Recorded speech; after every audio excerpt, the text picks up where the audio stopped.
YouTuber যারা YouTube চালান আল্লাহর ওয়াস্তে, আপনি জানেন তো? আপনি জানেন না?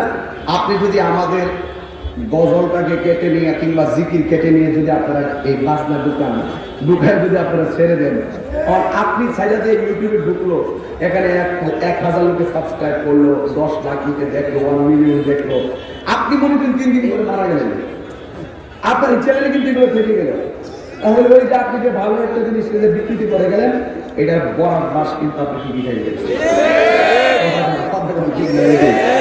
এই জন্য বলছি ভালো কিছু রেখে যান, কামা তাদের প্রদান, যেমন কর্ম তেমন ফল। কথা বলেন ঠিক কিনা বলেন?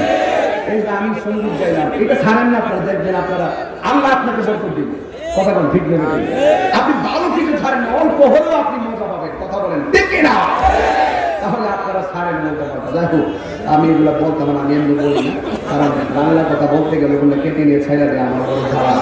এই জন্য আর জ্বালা দরকার নেই, বহুত হয়েছে। আর না, আমি এখানে খুব সাবধানে এখন কথা বলি, ওয়াদই থেকে রাগের ভাব রাখি, যেন কেউ হাসি দেওয়া পেতে।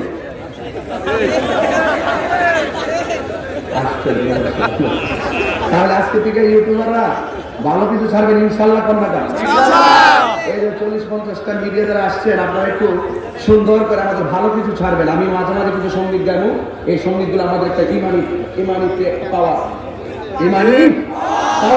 এই জন্য গাইবেন। রাজি আছেন না সবাই ইনশাল্লাহ? সবাই কি রাজি আছেন ইনশাল্লাহ? ঠিক আছে। রাসূল তোমায় ভালোবাসি।